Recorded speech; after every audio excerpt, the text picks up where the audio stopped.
नमस्कार, मैं हूं अंशुमान। मनी मॉन्ग के एक और संस्करण में आपका स्वागत है। मनी 9 का एक खास शो आपके सामने म्यूचुअल फंड उद्योग के उन प्रमुख दिग्गजों को लेकर आता है जिनकी बात पूरी दुनिया सुनती है और जिनकी निवेश की रणनीतियों पर शेयर बाजार चलते हैं और निवेशक उनकी निवेश की रणनीतियों पर विश्वास करते हैं। संस्कृत का एक सूत्र है, कहा जाता है महाजनो येन गतः स पंथा।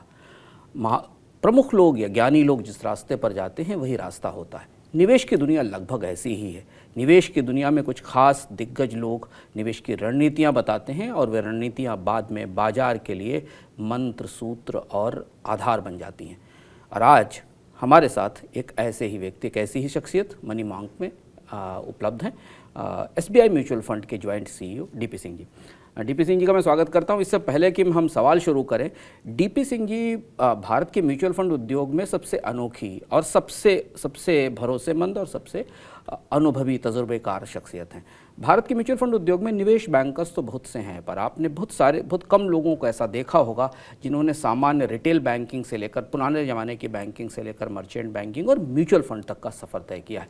उनसे बेहतर भारत के निवेशकों को कोई नहीं जानता, क्योंकि अपने पहले कार्यकाल में वो बैंक के डिपॉजिटर्स को समझते थे और आज वो म्यूचुअल फंड निवेशकों के निवेश का प्रबंधन करते हैं और उन्हें दिशा दिखाते हैं।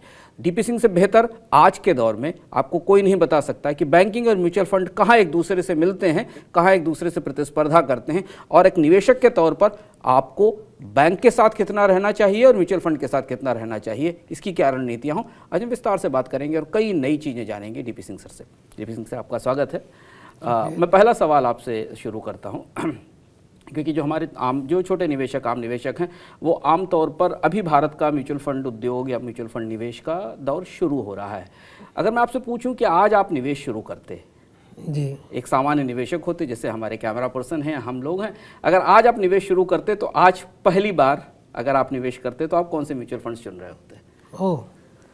अगर मैं पहली बार निवेश की अपनी यात्रा शुरू करता तो सबसे पहला मेरा सफ़र यही होता कि मेरे को इक्विटी मार्केट में कुछ पैसा लगाना है, क्योंकि मेरे को आज की डेट में, क्योंकि आज मैं बैंक डिपॉजिट में पैसा रख रहा हूँ और मेरे को कुछ मालूम नहीं है, तो कुछ ना कुछ मेरे को लेना पड़ेगा इक्विटी में। अगर मेरे को अपनी ग्रोथ जर्नी में पार्टिसिपेट करना है। आज हम सब एक चीज़ बात करते हैं कि भारत की अर्थव्यवस्था बहुत बढ़िया हो रही है, हमारी भारत की आर्थिकता में बहुत तेज़ी से इसको ग्रो करने वाली है, तो उसमें ग्रो करने के लिए आप और हम कैसे पार्टिसिपेट करें? हमारी कंपनी तो है नहीं, हम बिज़नेस तो करते नहीं। तो अगर हमें किसी बिज़नेस में ग्रोथ में करना है तो उसके इक्विटी स्टॉक्स में ही लगा के हम उस ग्रोथ का हिस्सा बन सकते हैं, जो कि एक लेजिटिमेट वे है, एक पूरी तौर से कानूनी एक तरीका है जिसको थ्रू हम इन्वेस्ट कर सकते हैं। तो मैं तो आज की डेट में, अगर मैं अपने if I go back in the memory lane, जब मैंने अपना काम शुरू किया था, जब मैंने अपनी नौकरी शुरू की थी स्टेट बैंक ऑफ इंडिया में, आज मैं सोचता हूँ कि अगर मैं अपनी यात्रा उस वक्त म्यूचुअल फंड में इन्वेस्ट करने से शुरू करता तो आज जो मेरी नेटवर्थ है, जो भी है, अगर आज 100 रुपये है तो वो कम से कम 400 रुपये होती। तो मेरे को आज भी इसी बात की मिलान रहती है कि मैंने इतना लेट शुरू क्यों किया। सबसे पहले शुरुआत करना है कि कुछ ना कुछ पैसा, कुछ ना कुछ हिस्सा अपनी बचत का, अपने खासियत का म्यूचुअल फंड में लगाना बहुत ज़रूरी है, इक्विटी में पार्टिसिपेट करना बहुत ज़रूरी है, और सूनर दी बेटर, जितना जल्दी शुरू करेंगे उतना ही फ़ायदा है। स्पेसिफिकली आज DP सिंह सर ने कहा कि उनको इस बात का अफसोस है कि उस समय म्यूचुअल फंड नहीं थे, नहीं तो आज उनकी नेटवर्थ कम से कम 4 गुना हो गई होती। आज अगर हम थोड़ा स्पेसिफिक समझें कि अगर आज आप कहें कि किस सेगमेंट में, किस कैटेगरी के म्यूचुअल फंड से काम शुरू किया जाए, जैसे आप कल्पना करें कि आपका इस इंटरव्यू कोई ऐसा व्यक्ति सुन रहा है जिसने अभी तक म्यूचुअल फंड में निवेश नहीं किया है और वो यहीं से आपकी बात सुनकर अगर शुरुआत करना चाहे तो उसे कहाँ से शुरू करना चाहिए? देखिए, पिछले 15-20 साल में इस इंडस्ट्री में बहुत ज़्यादा इनोवेशंस हुई हैं और बहुत तरह के फंड्स आए हैं। तो सबसे पहले शुरुआत करनी है, अगर मैंने अभी तक कभी शुरू नहीं किया, कभी म्यूचुअल फंड में नहीं लगाया, तो सबसे पहले मेरे को शुरुआत करनी चाहिए जहाँ पे थोड़ा सा हिस्सा इक्विटी में हो। तो उसमें एक कंजर्वेटिव हाइब्रिड है जिसमें 25% इक्विटी में होता है। वो बहुत ही बढ़िया तरीका था, उसमें डेट का इंडेक्सेशन भी था। अभी कुछ कानून में बदलाव हुआ, उसकी वजह से ये हो गया कि वो टैक्स बेनिफिट तभी होगा अगर आप कम से कम 35% इक्विटी में रहते हैं। तो उसके लिए सबसे बढ़िया और सबसे शुरुआत करने वाला फंड है मल्टी एसेट एलोकेशन फंड। तो मल्टी एसेट एलोकेशन फंड में क्या रहता है कि 35% आपका इक्विटी में रहता है, कम से कम इतना रहता है। मैं अगर अपने फंड की बात करूं तो हम 35% इक्विटी में रखते हैं और 15 से 20% आपका गोल्ड में रहता है और बाकी जो 50 से 60% 65% वो आपका डेट सिक्योरिटीज़ में लगता है। और आज की डेट में डेट सिक्योरिटीज़ भी आपको बैंक की एफडी का जो रेट है करीब करीब उसके बराबर की YTM हमें मिलती है। तो इससे विन विन स्टोरी, इसमें हर बंदे का, हर व्यक्ति का एक लाभ ही है कि इस पर आपको लॉक नहीं कर रहे हैं, लॉक इन नहीं हो रहा है, आप जब चाहे पैसा निकाल भी सकते हैं। परंतु फिर भी चाहे यही है कि इसको 3 साल से 5 साल तक रखना चाहिए क्योंकि आप 35% इक्विटी में डाल रहे हैं। तो सबसे बढ़िया शुरुआत करने का यह है, मल्टी एसेट एलोकेशन से शुरुआत कीजिए और इसको बढ़ा के आप मल्टी एसेट से बैलेंस एडवांटेज फंड और बैलेंस फंड और डाइवर्सिफाइड इक्विटी फंड, ये पूरी एक यात्रा है, पूरी एक जर्नी है। तो जैसे जैसे आपका विश्वास बढ़ता है, जैसे जैसे आपकी आर्थिक स्थिति अच्छी होती है, वैसे वैसे आपका इक्विटी में पार्टिसिपेशन बढ़ना चाहिए। आज की डेट में अगर ग्रो करना है, ग्रोथ जो जर्नी है उसका हिस्सा बनना है, तो इक्विटी का तड़का तो लगाना ही पड़ेगा। उसके बगैर आपकी growth, you will not be able to have the inflation beating return. जो मुद्रास्फीति आज हमारे देश में है, वो जो चाहे RBI ये कह रहा है कि 5% के अंदर अंदर रहेगी, पर रिटेल या premium inflation is always more than the base line inflation. तो कम से कम अगर आपकी रिटर्न 8% से कम है तो आप ये समझो कि आप अपनी इन्फ्लेशन को बीट नहीं कर रहे।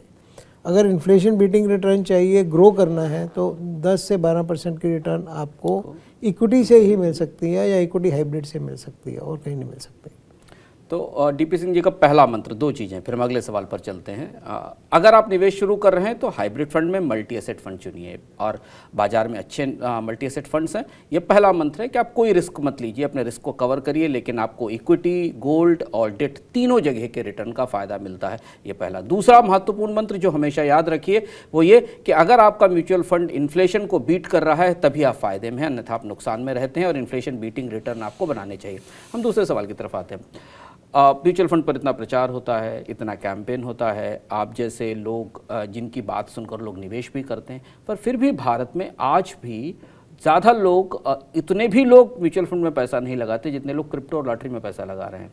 यहाँ तक कि जितने कार रखने वाले लोग हैं उनसे भी कम म्यूचुअल फंड होल्डर हैं। 3 करोड़ के आसपास SIP पोर्टफोलियो हैं। ऐसा क्यों है कि इन्फ्लेशन बीटिंग रिटर्न चाहिए हर व्यक्ति को? महंगाई उनकी ज़िंदगी की लागत बढ़ा देती है, उनको गरीब कर देती है। अगर आप टेक्निकली कहें, महंगाई जितनी बढ़ती है हम रिलेटिवली उतना गरीब होते जाते हैं। उसके बाद भी लोग म्यूचुअल फंड में निवेश के बजाय अभी भी बड़ी संख्या ऐसी है जो क्रिप्टो में और बाकी जगह निवेश करता।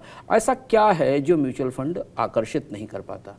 देखिए, पहली बात तो यह है कि म्यूचुअल फंड अगर हम इसकी ग्रोथ की स्थिति देखें या जिस तरह से SIP में नंबर आ रहा है, तो ऐसी बात तो पहले ये नहीं है कि ग्रो नहीं कर पा रहा है, ग्रो कर रहा है। परंतु अब मैं बिल्कुल सहमत हूँ आपसे कि ये ग्रोथ रेट और भी बहुत बड़ा होना चाहिए। और उसमें एक चीज़ है कि ये म्यूचुअल फंड जो बिज़नेस है, जैसे हम म्यूचुअल फंड कंपनी जो है ये मैन्युफैक्चरर हैं, इनको अपना जो प्रोडक्ट है बना के ये एडवर्टीज़ तो कर सकती हैं, TV पे भी दे सकती हैं, अखबार में भी दे सकती हैं, मीटिंग्स करके बता भी सकते हैं, but reaching out to millions you need to have intermediaries. जो बिचौलिए हैं म्यूचुअल फंड बेचने वाले, वो बहुत कम हैं, बहुत ज़्यादा कम है, क्योंकि वो जो हमारा एक बिज़नेस मॉडल है उसमें क्या हो रहा है कि करीब अगर मैं आपको नंबर बताऊं तो 1 लाख से नीचे जो हैं जो म्यूचुअल फंड के डिस्ट्रीब्यूटर हैं, उनमें से भी जो एक्टिव डिस्ट्रीब्यूटर हैं वो 20 से 25 हज़ार हैं, 60 से 70 हज़ार हैं जो एक्टिव नहीं हैं। और दूसरा, उसके अलावा जो दूसरा तरीका है वो है बैंक्स। तो बैंक्स में भी क्या होता है कि बैंकर्स जनरली उनका जो रवैया रहता है ज़्यादा से ज़्यादा ये रहता है कि इक्विटी फंड ही बेच दो, क्योंकि जो हमारा कॉस्ट स्ट्रक्चर है, रेगुलेटेड कॉस्ट स्ट्रक्चर है इंडिया में, तो वो जो बहुत छोटी टिकट है लमसम में, उसकी वायबिलिटी का एक इशू है। वो हम रेगुलेटर से बात भी कर रहे हैं कि हमें उसको वायबल करना है। अगर उस पर कोई हमें तरीका निकल के आता है, जो कि मेरे को पूरा विश्वास है निकल के आएगा, और रेगुलेटर भी इस बात को समझ रहे हैं, वो हमसे बात कर रहे हैं कि कोई ऐसा तरीका, क्योंकि रेगुलेटर का हमेशा ये रहता है कि जो निवेशक है उसके ऊपर ज़्यादा बोझ नहीं पड़ना चाहिए, उसका खर्चा कम से कम होना चाहिए। बिल्कुल सही सोच है उसके बारे में। परंतु बिजनेस करने के लिए क्या वायबल मॉडल है, एक व्यक्ति कितना बिजनेस कर सकता है, तो उसके लिए एक हम बातचीत कर रहे हैं। क्योंकि आज की डेट में हमारा बिजनेस मॉडल यही है कि हम सिर्फ ट्रेल में पैसा देते हैं। अगर कोई व्यक्ति नया एक म्यूचुअल फंड का डिस्ट्रीब्यूशन का काम करता है, अगर वो 50 लाख रुपया भी इकट्ठा करता है छोटे और मझोले से, तो उसको साल का 50,000 रुपया मिलेगा, वो भी करीब 3 से 4,000 रुपया, जिसमें से भी GST वगैरह कट के उसको 4,000 5,000 रुपये महीने की इनकम होती है। और छोटे लेवल पे 50 लाख से 1 करोड़ का धंधा करना कोई आसान नहीं होता। अगर आपने 20,000 50,000 का करना है जिसमें मेहनत लगती है, तो वो बिज़नेस मॉडल ना होने की वजह से थोड़ा एक इशू है हमारे। परंतु फिर भी SIP के अगर आप देखें, नंबर देखें, तो हर महीने 5 से 7 लाख नई SIPs आ रही हैं। तो परंतु उसमें एक इश्यूज और हैं कि SIPs की क्वालिटी कैसी है, उसको डिसिप्लिन वे में कितनी देर के लिए चलाना ज़रूरी है, उसके लिए हमें एजुकेट करना बहुत ज़रूरी है। क्योंकि हमने आंकड़ों से क्या पता लगता है कि लोग SIP तो करते हैं, SIP एक गोल के लिए होती है, उसको एक डिसिप्लिन तरीके से नहीं चलाते। अगर जैसे मेरी SIP चल रही है, अगर उसमें 5,000 रुपये महीना जा रहा है, तो कभी भी मेरी ज़रूरत होगी तो मैं उसमें से पैसा निकाल लेता हूँ। 5,000 की SIP चल रही है, तो उसमें जो पैसा निकल जाता है, तो उसको जो कंपाउंडिंग का इफेक्ट होता है, कि compounding is the one thing, and rupee cost averaging जिसको बोलते हैं कि आप हर लेवल पे कर रहे हैं, उसका फ़ायदा नहीं मिल पाता। अब SIP निवेशक को ये बात बतानी कि वो SIP से विड्रॉ करना पैसा, SIP अमाउंट से विड्रॉ करना should be the last choice, not the first choice. उसमें से पैसा तभी निकालो जब आपको बहुत ही मजबूरी है। जैसे अगर मैं इक्विटी में पैसा लगाऊंगा तो तब तक नहीं छेड़ूंगा जब तक मेरे को उस पैसे की ज़रूरत नहीं है, इसलिए नहीं टाइम नहीं करूंगा। टाइम करने से मेरे को नहीं पता कि टाइमिंग कब अच्छी होगी, कब ख़राब होगी, वो ऐसी कोई चीज़ नहीं है। तो उसके लिए ये ज़रूरी है कि ये पैसे को अच्छे से किया जाए। और ग्रोथ करने के लिए जैसे मैंने आपको बताया, we have to have more intermediaries, more banks, more bank branches, जिनके पास सही तरीके की नॉलेज हो कि किस व्यक्ति को किस तरह का फ़ंड बेचना है। क्योंकि अभी तक हमने ये तो कर दिया, ये हमने बहुत ज़्यादा इसका प्रचार कर दिया कि म्यूचुअल फंड सही है। अब म्यूचुअल फंड किसके लिए कितना, कौन सा सही है, उस लेवल पे जाना बहुत ज़रूरी है। तो उस पर हम काम कर रहे हैं, कंपनी की तरफ से भी और एज एन इंडस्ट्री एमफी की तरफ से भी हो रहा है। तो मेरे ख्याल में आने वाले टाइम में ये जो बढ़ोतरी है, जो आज की डेट में 18 से 20% की ग्रोथ है, ये और बढ़ेगी। और बाकी जो वैल्यूएशंस हैं वो थोड़ी ऑफ कोर्स कॉस्टली हैं आज की डेट में, तो इसलिए ये भी सही है कि इसको SIP में या STP रूट में ही पैसा आए तो अच्छा है। लमसम एक मुफ्त इस समय पे पैसा लगाना एक कोई बहुत सही कदम नहीं होगा अगर इक्विटी की बात करें। परंतु अगर आप मल्टी एसेट फंड में कर रहे हैं, कंजर्वेटिव हाइब्रिड में कर रहे हैं, बैलेंस एडवांटेज में कोई भी व्यक्ति पैसा लगा रहा है, उसको चिंता की कोई ज़रूरत नहीं है, बशर्ते कि वो उस पैसे को कम से कम 3 से 5 साल का समय दे। ये बहुत ज़रूरी है। सर 3-4 चीज़ें आपने जिक्र की अलग अलग एक साथ, और तीनों चारों अलग अलग सवाल हैं लोगों के दिमाग में। पहला सवाल ये कि सेबी चीफ ने भी हाल में कहा 250 रुपये की सिप होनी चाहिए। काफ़ी चर्चा है म्यूचुअल फंड इंडस्ट्री में अलग अलग। उद्योग से बात करने पर जैसा आपने कहा कि उसकी वायबिलिटी का इशू है, जबकि ये माना जा रहा है कि जब तक आप सिप के कंट्रीब्यूशन को छोटे से छोटा नहीं कर देंगे तब तक वो लोग नहीं आ पाएंगे जिन्हें आप सिप के दायरे में लाना चाहते हैं। अभी जो 3 करोड़ के आसपास लोग हैं उनमें अधिकांश वो लोग हैं जो मिडिल क्लास हैं या जिनके पास सरप्लस है। लेकिन अगर आप ये चाहें कि लोग अपनी दैनिक बचत से थोड़ा पैसा निकाल कर लगाने लगें तो उन्हें सस्ती सिप चाहिए। तो बात कहाँ अटकती है, समस्या कहाँ है? समस्या फंड के लेवल पर है या रेगुलेशन के लेवल पे है कि हम सिप को 250 रुपये की नहीं कर सकते? वायबिलिटी की समस्या कहाँ पर है? देखिए, ये समस्या सिर्फ सोच की है और सोच को एक्सेप्ट करने की है। तो सेबी चेयरपर्सन ने एक सोच दी 250 रुपये का। जिस दिन उन्होंने ये बताया गया उसी दिन रात से इस पर डिस्कशन शुरू हो गया कि इसको कैसे वायबल किया जाए। तो ये एक लीड किया चेयरपर्सन ने, उन्होंने एक सोच दी, एक विचार दिया, उस विचार को हम आगे लेके जाएंगे। और इंडस्ट्री भी चाहती है कि ऐसे व्यक्ति आएंगे तभी इंडस्ट्री का लेवल बढ़ेगा। क्योंकि ये यात्रा जो जन धन से जन निवेश की यात्रा अभी शुरू हुई, पिछले 10 साल में जन धन में जो व्यक्ति आए थे, जो ज़ीरो बैलेंस फोलियो खुला था, आज की डेट में उनका औसत डिपॉजिट बैंकों में 4 से 5 हज़ार रुपये है और बहुत बड़ा पैसा उसमें पड़ा है।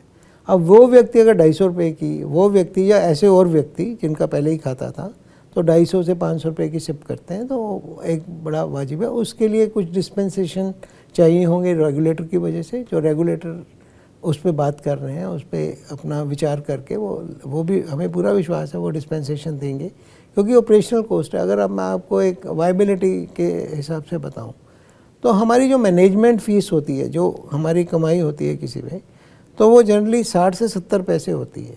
अगर आप 250 रुपये की अगर आप उदाहरण लें तो हम साल में 3000 रुपया इकट्ठा करेंगे, एवरेज लेंगे तो 1500 होएगा जिस पे मैनेजमेंट फ़ी बनेगी। अगर वो 60 पैसे के हिसाब से लगाते हैं तो 1500 रुपये पे हम एक महीने इस पूरे साल में 9 रुपया कमाएंगे उस पर बस। और 9 रुपये की कमाई में और जो कॉस्ट है आज की डेट में वो 60 से 70 रुपये है जो एक्चुअल कॉस्ट है।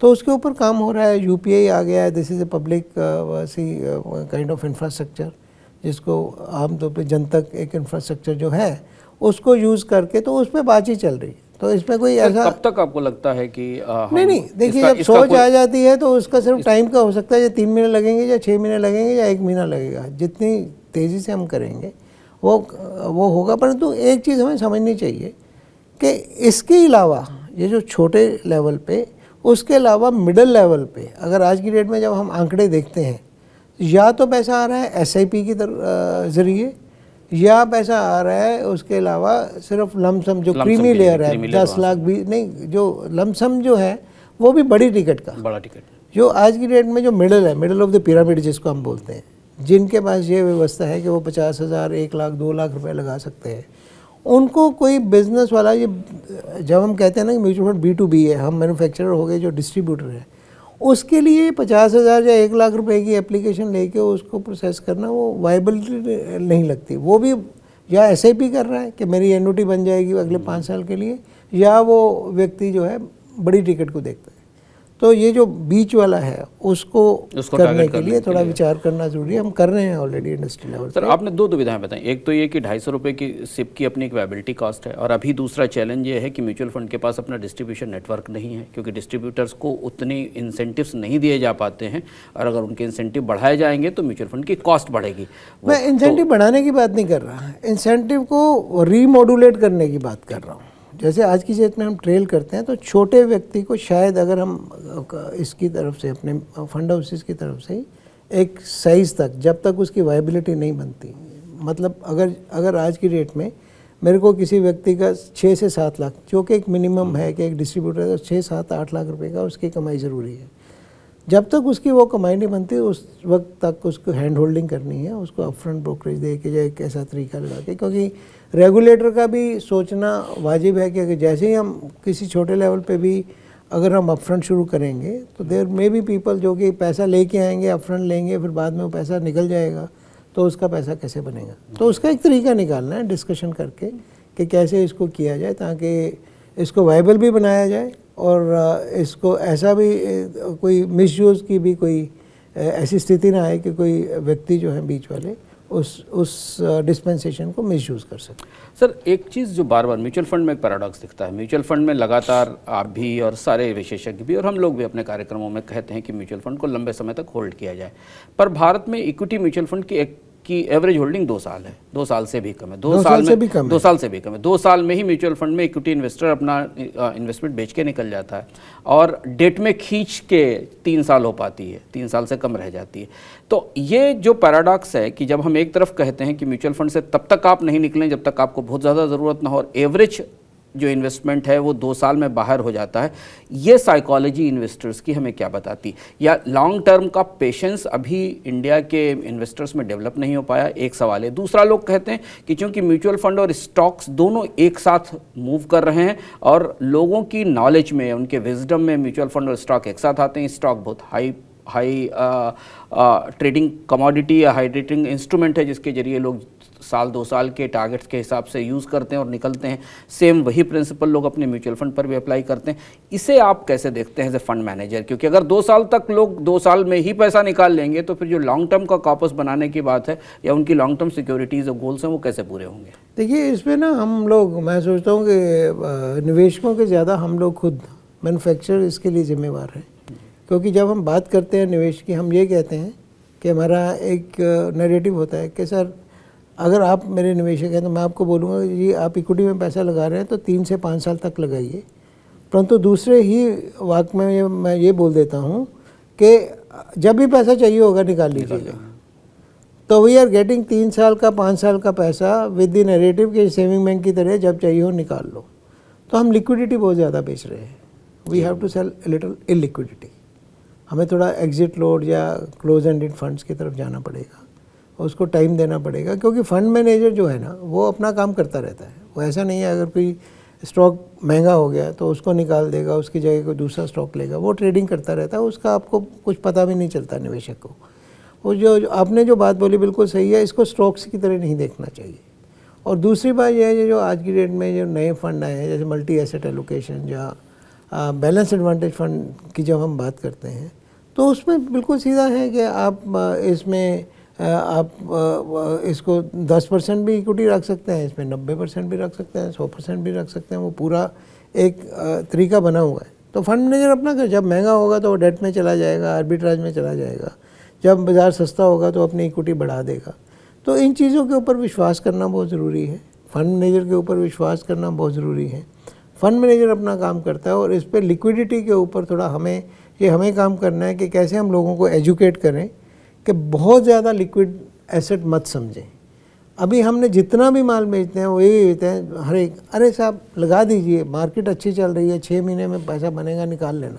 तो वो कॉन्ट्राडिक्टरी स्टेटमेंट हम देते हैं। ये बड़ा तो ये एक बहुत बड़ा है। उसके लिए मैं खुद इंडस्ट्री को, अपने आप को या अपने जो मेरे डिस्ट्रीब्यूटर फ्रेंड्स हैं उनका ये करता हूँ कि हमें अभी थोड़ा धीरे धीरे, क्योंकि अभी एक चीज़ हमने आदत डाल दी है, उस आदत को धीरे धीरे निकालना पड़ेगा। और हम रेगुलेटर से भी, सेबी से भी बात कर रहे हैं कि हमें कुछ क्लोज एंडेड फंड भी लेके आने चाहिए जिसमें कम से कम 3 साल से 5 साल आपका पैसा लॉक इन रहे ताकि एक डिसिप्लिन बना रहे। और व्यक्ति जब दे रहा है तो उसको पूरा पता है कि मैं 3 साल के लिए डाल रहा हूँ, 5 साल के लिए डाल रहा हूँ। और जब तक आप उसको टाइम नहीं देंगे पकने का, जितनी भी अच्छी चीज़ें उनको कुछ टाइम लगता है, राइट। तो उसमें अगर लिक्विडिटी आज की डेट में होता है, जितना पैसा आता है उतना पैसा निकल जाता है। अगर आप देखें जो आंकड़े आप एमफी की तरफ से देखते हैं पिछले कई महीने से, एक भी महीना ऐसा नहीं है जिसमें आपके जो इक्विटी के आंकड़े एसआईपी की टोटल बुक वैल्यू से ज़्यादा हों। एक तरफ हम बोलते हैं हमारी 17,000 करोड़ की बुक हो गई, दूसरी तरफ हम आंकड़े कहते हैं कि हमारी 8,000 करोड़ की इक्विटी आई है। तो उसका मतलब क्या हुआ कि 9,000 करोड़ का आउटफ्लो हो गया आपका। 17,000 आया, 8,000 आपकी नेट फ्लो है, तो 9,000 की कमती है। तो हम एक तरफ तो 17,000 करोड़ को सेलिब्रेट करते हैं, दूसरी तरफ हम कहते हैं 8,000 करोड़ आया। तो ये चिंता का विषय है हमारी पूरी इंडस्ट्री के लिए।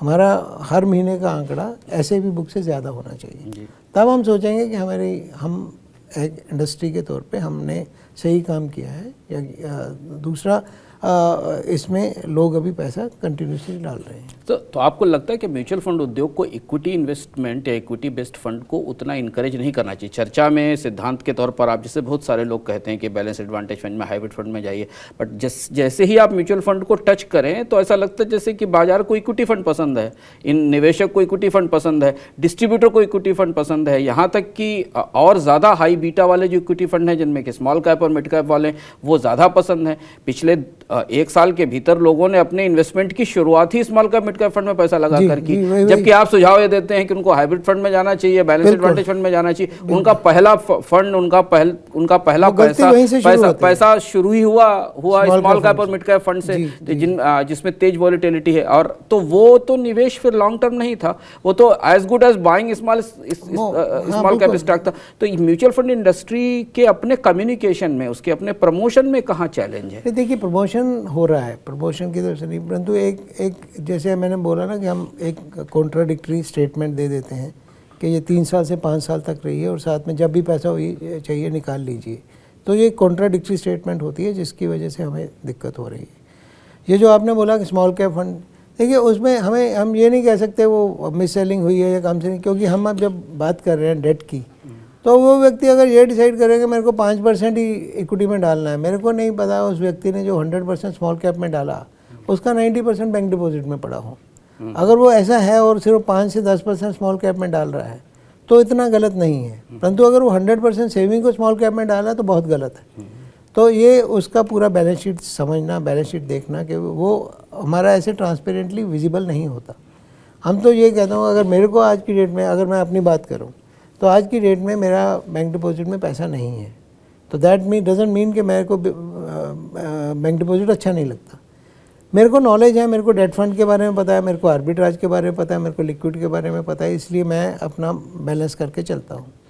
परंतु जिन व्यक्तियों को नहीं पता उनको एजुकेशन करना हमारे इससे, तो अगर आप हमारा कोई भी एजुकेशन मटेरियल देखेंगे, हम यही कहते हैं कि ये सीढ़ी चढ़ के, एक एक सीढ़ी चढ़ के आप ऊपर जाइए, आप ऐसे मत जाइए। स्पेशली अगर जैसे मैंने आपको बोला कि बैंक्स इक्विटी देते हैं, बेचते हैं ज़्यादा, तो मैं आपको एक भारतीय स्टेट बैंक जो ज़्यादा हमारा पेरेंट बैंक है, उसमें हम 5 सिर्फ सिंपल प्रोडक्ट बेचते हैं, starting with liquid fund, conservative hybrid fund, balance multi asset fund, balance advantage fund and balance fund, जो हमारी पिच है।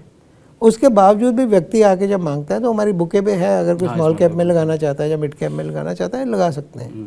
परंतु आपका कहना सही है, ज़्यादा लोग आके उसमें लगाते हैं। परंतु हमारी जो पिच है उसकी तरफ से, ये 5 फंड की है। The riskiest fund is the balance fund, जिसमें 65% इक्विटी, 35% डेट है। वो 75 हो सकता है, 80 हो सकता है, परंतु वो हाइब्रिड फंड ही है।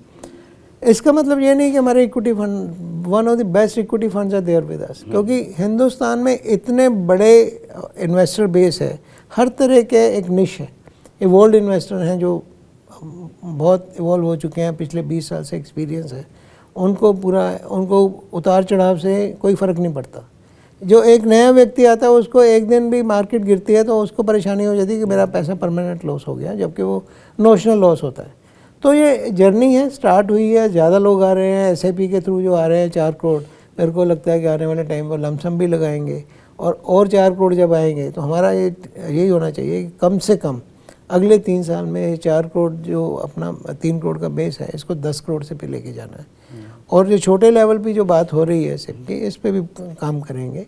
और एज एन इंडस्ट्री हम, मतलब ऐसा नहीं है कि हम नहीं कर सकते, हम कर सकते हैं, सिर्फ थोड़ा समय लगेगा, वायबिलिटी बनानी पड़ेगी। और सबसे बड़ी बात यह है कि आज की डेट में रेगुलेटर के साथ बहुत कोलैबोरेशन है।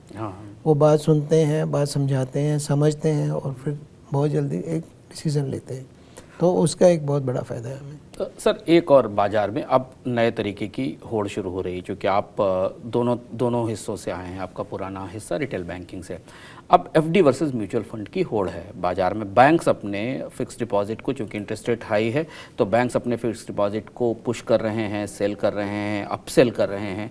इन्वेस्टर्स को एक ही बैंक के अंदर एक कहा जाता है कि म्यूचुअल फंड से तो अच्छी FD है, तुमको 7% 8% का रिटर्न सुरक्षित रूप से मिल जाएगा। और ये चेंज एक लंबे समय के बाद दिखाई दिया है, जहां म्यूचुअल फंड प्रोडक्ट बैंक के ही FD प्रोडक्ट से कॉम्पीट कर रहा है। इस सिनेरियो को आप कैसे देखते हैं? और ये सिनेरियो जब आगे चल के चेंज होगा, जो होगा ही, अगर इंटरेस्ट रेट कम होते हैं, नीचे जाते हैं, तो स्थिति क्या बनेगी? क्योंकि ये एक नया कंपटीशन बाजार में। देखिए, अगेन मैं यही बोलता हूँ कि निश बहुत बड़ी एक जनता है, बहुत बड़े नागरिक की एक नंबर है जो FD में विश्वास करते हैं। और ये बिल्कुल सही है, क्योंकि उनको शांति चाहिए कि मेरे को इतना ब्याज मिलेगा ही मिलेगा।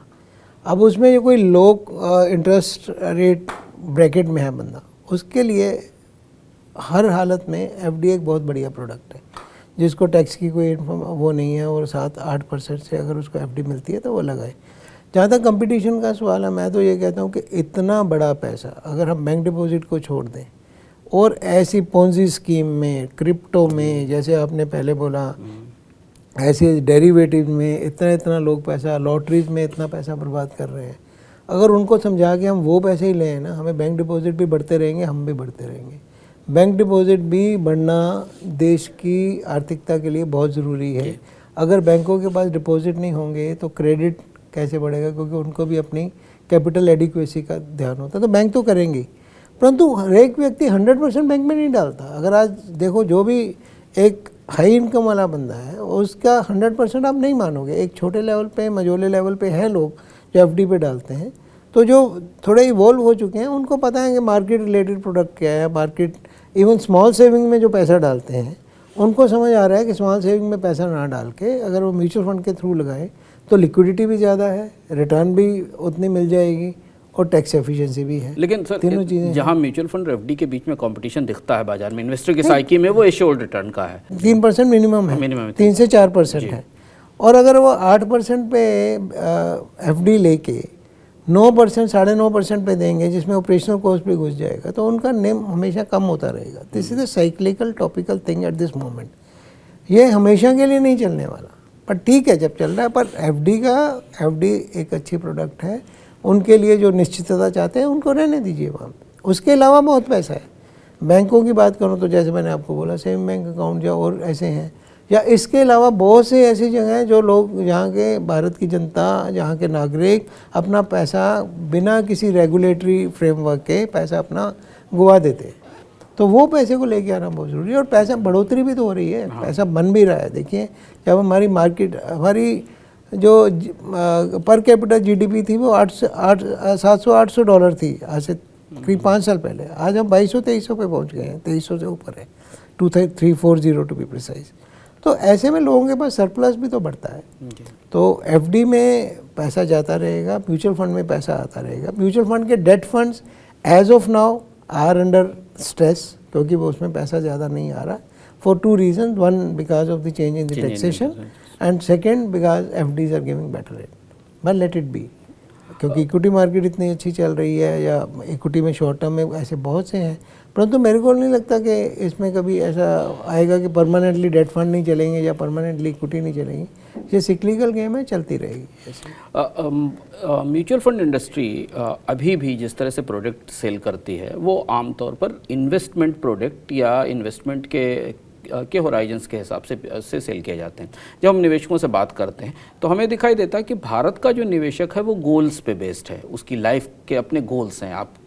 आप अक्सर कहते हैं कि गोल बेस्ड इन्वेस्टिंग पे ध्यान देना चाहिए। म्यूचुअल फंड इंडस्ट्री अभी भारत के आम लोगों के लाइफ गोल्स से मैच नहीं कर पाती है। वो उन्हें सरप्लस है तो म्यूचुअल फंड में लगा दीजिए, हमने आपको बताया 2 साल में एग्जिट हो जाता है, 3 साल में एग्जिट हो जाता है। जबकि कुछ बाकी जो प्रोडक्ट्स हैं जिनमें कि गोल्स डिफाइंड हैं, जो नॉन फंड प्रोडक्ट हैं, उनमें फिर भी लोग इंश्योरेंस जैसे प्रोडक्ट्स को गोल्ड के साथ खरीदते हैं, या सरकार के अपने जो सेविंग्स प्रोडक्ट हैं उनको गोल्स के साथ खरीदते हैं।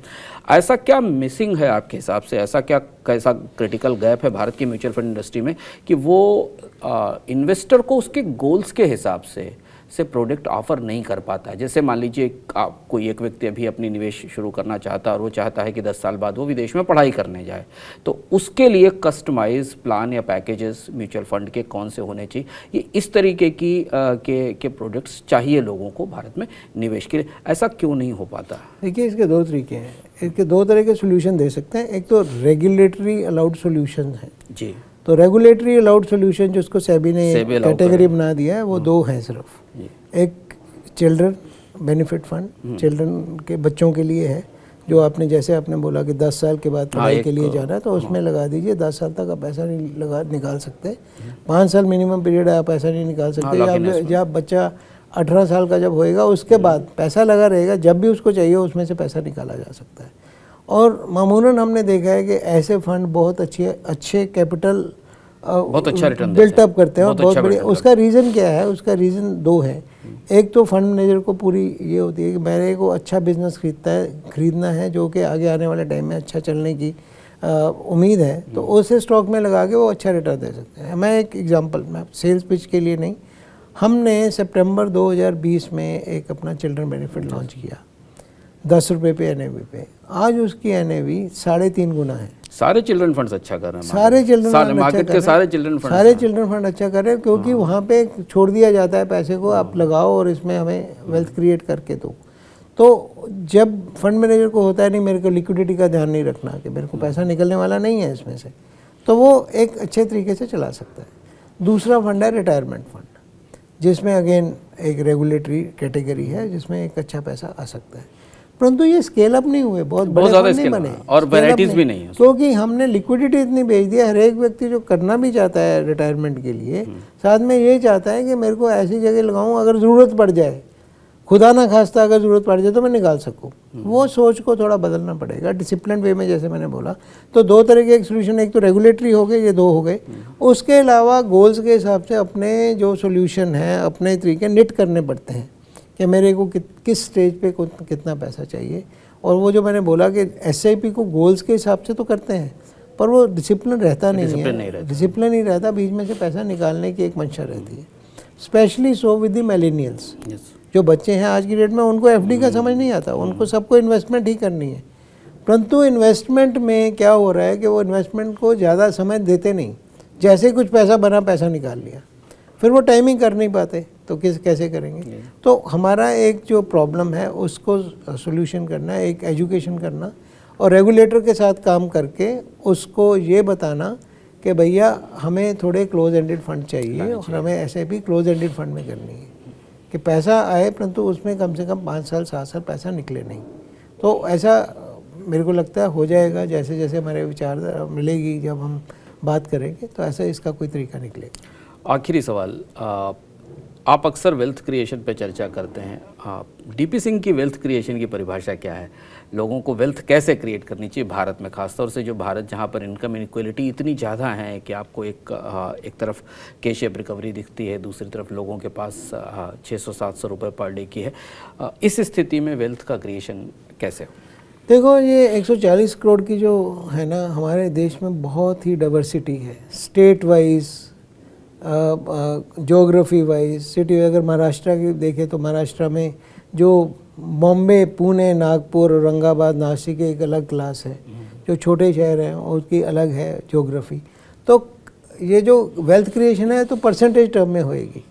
तो हर एक व्यक्ति को अपने पैसे में से जितना भी उसकी बचत है उसका एक हिस्सा बड़े डिसिप्लिन वे में म्यूचुअल फंड के थ्रू इक्विटी मार्केट में लगाना बहुत ज़रूरी है।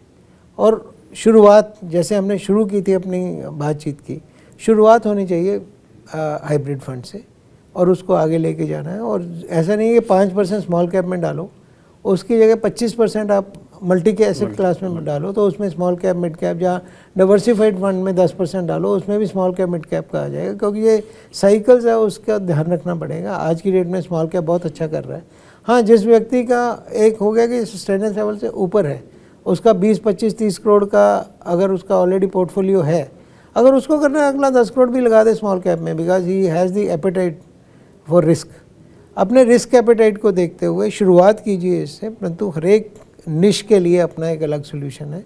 वो जब जो हमारा इंटरमीडिएट या फाइनेंशियल एडवाइज़र बात करता है या बैंकर बात करता है या कोई व्यक्ति हमारे यहाँ आते हैं, क्योंकि यहाँ पे डायरेक्ट प्लान का भी है, तो हमने हर एक ब्रांच में ऐसा रखा हुआ है कि हमारे ऐसे लोग होने चाहिए जो उसको एक सलाह दे के उसका पैसा लगा सकें। परंतु ये बहुत ज़रूरी है, बातचीत कीजिए हमारे लोगों के साथ और ज़्यादा से ज़्यादा मल्टीप्लाई हो एंड शुरुआत करिए अपने हाइब्रिड फंड के साथ, अगर आपको पहली बार करना है। और मैंने अगर सोचो तो मैं अपनी शुरुआत मैंने इक्विटी से की थी, क्योंकि जब मैंने म्यूचुअल फंड ज्वाइन किया मेरे को मालूम नहीं था। सबसे पहले मेरी हाइब्रिड फंड में ही थी। जो मेरी पहली जो निवेश था, मेरे को अभी भी ज़्यादा मंथली इनकम प्लान में मैंने अपनी पहली एप्लीकेशन डाली थी। पर धीरे धीरे जैसे विश्वास होता गया, जैसे मार्केट के बारे में पता चला गया, आज की डेट में मेरा 100% इक्विटी में है। क्योंकि वही है कि एक लेवल हो जाता है जिसके बाद मैं रिस्क ले सकता हूँ, तो उस रिस्क लेने की स्थिति में हूँ। मेरा जो मंथली है वो पैसा एसएपी के थ्रू जाता है। अपने बच्चों के जो एसएपी के थ्रू करके मैंने उनकी एजुकेशन बेस्ट कॉलेजेस में करवाई। अपना बॉम्बे में आके घर खरीदा तो जो वेल्थ क्रिएशन म्यूचुअल फंड के थ्रू हुई तो उसके थ्रू ही हुआ। तो ये मैं तो अपनी ये बताता हूँ ये पूरी कि ये अगर मैं कुछ कर पाया अपनी लाइफ में, इसीलिए कर पाया कि मैंने बहुत शुरुआत में तो नहीं कर पाया, बट मिड लेवल से स्टार्ट होके कुछ वैल्यू क्रिएट कर पाया अपने लिए, वेल्थ क्रिएट कर पाया, तो ये हुआ। तो मेरी तो सबसे यही है कि जितना जल्दी हो सके शुरुआत कीजिए, और शुरुआत कीजिए हाइब्रिड फंड से। पर अगर जो मिलेनियल है जिनको इक्विटी मार्केट के बारे में मालूम है, विश्वास है, they can start immediately with a good amount of SIP from day 1। Money मांग को ख़त्म करने का वक्त है। और आमतौर पर जब भी आप कभी म्यूचुअल फंड के विशेषज्ञों से, इन्वेस्टमेंट लीडर से मिलते हैं तो इतने स्पष्ट ढंग से शायद आपको अपने निवेश की दिशा नहीं मिलती। 3-4 बड़े मंत्र डीपी सिंह जी ने दिए सामान्य निवेशकों के लिए। पहला, अपनी शुरुआत हाइब्रिड फंड से करें, मल्टी एसेट फंड से करें, क्योंकि यहाँ से ही शुरू होना चाहिए। ये बेहद महत्वपूर्ण बात है और अब धीमे धीमे ये बात निकल कर आ रही। दूसरा मंत्र है कि डिसिप्लिन रखें, लालच में म्यूचुअल फंड में न फंसें, स्टॉक स्टॉक के तरह डील ना करें कि 2 साल में इक्विटी फंड से पैसा निकाल लिया, जब तक आप होल्ड नहीं करेंगे तब तक बेहतर रिटर्न नहीं आएंगे। और तीसरा ये देखें कि क्या आपके सारे रिटर्न महंगाई को हरा पा रहे हैं, आप महंगाई जो आपकी ज़िंदगी की लागत बढ़ाती है उसे कम कर पा रहे हैं कि नहीं। ये 3 बेहद महत्वपूर्ण मंत्र। और इसके अलावा 2 और महत्वपूर्ण बातें कि म्यूचुअल फंड इंडस्ट्री भारत में छोटी आकार की सिप की तैयारी कर रही है। और एक सबसे अनोखी बात जो आज डीपी सिंह जी ने कही कि अब रेगुलेटर्स को क्लोज एंडेड फंड के बारे में सोचना पड़ेगा ताकि लोगों में निवेश के लिए अनुशासन लाया जा सके। रेगुलेटर क्लोज एंड फंड लाते हैं कि नहीं लाते, पर आप अपने निवेश को खुद अनुशासित कर सकते हैं, अपने लिए गोल बना सकते हैं। 3 साल 4 साल 5 साल से पहले म्यूचुअल फंड से नहीं निकलने का संकल्प ले सकते हैं। और इसके साथ हम धन्यवाद देते हैं डीपी सिंह जी को। मनी 9 के मनी मॉन्क में शामिल होने के लिए आप लोगों की प्रतिक्रिया का इंतजार रहेगा।